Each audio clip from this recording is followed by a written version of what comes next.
Pemirsa, seorang anak di Asahan, Sumatera Utara dengan tega menghabisi nyawa ayah tirinya karena gara-gara tidak diberi uang untuk membeli narkoba. Korban yang sehari-hari selalu menggunakan narkoba ini sering meminta uang dengan cara memaksa. Hah? Gimana?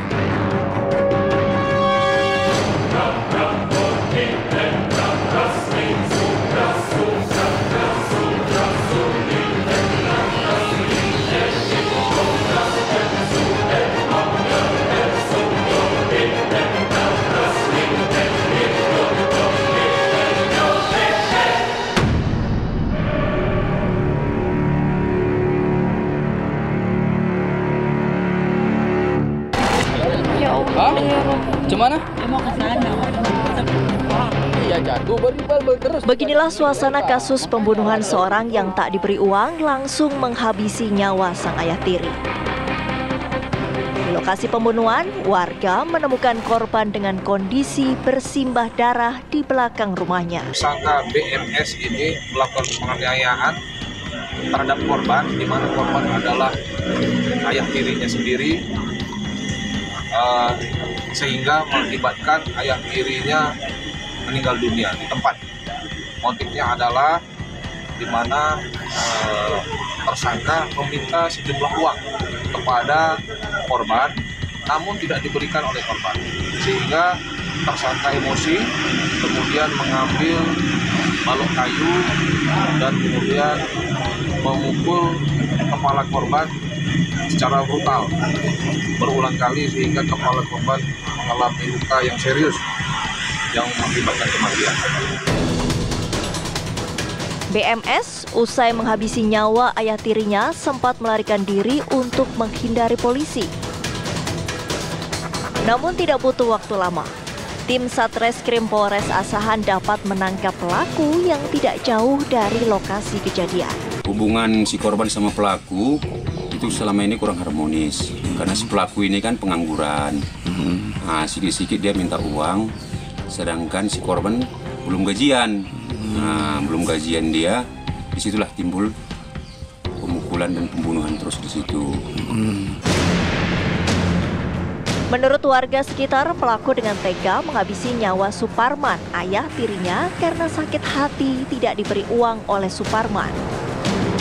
Sementara itu, menurut Kepala Dusun 2, hubungan pelaku dengan korban terbilang kurang harmonis beberapa bulan belakangan. Namun, perilaku pelaku sendiri di lingkungan sekitar tempat tinggal mereka cukup baik. Peristiwa pembunuhan itu terjadi pada hari Rabu.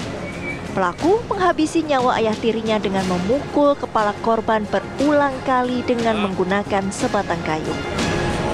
Akibat penganiayaan tersebut, Suparman tewas di lokasi kejadian karena mengalami luka yang parah pada bagian kepala.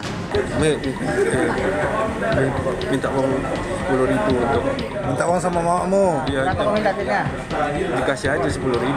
Terus Tiba-tiba saya entah kenapa macam kau pukul di bagian mana? Kepala ya, Pak. Setelah jatuh, apa lagi yang kau lakukan? Kepala satu kali di dalam, di luar satu kali udah. Terus kau langsung? Saya tuh langsung lari, Pak. Oke, berarti itu berapa kali kau pukuli? 2 kali. 2 kali? Iya. Ikut. Iya, kau pakai narkoba? Iya aja bilang. Ikut teman aja, Pak. Nggak membeli. Iya, kau pakai kan? Nah, itu aja. Pelaku PMS mengakui kalau perbuatannya menghabisi ayah tirinya tersebut akibat pengaruh narkoba.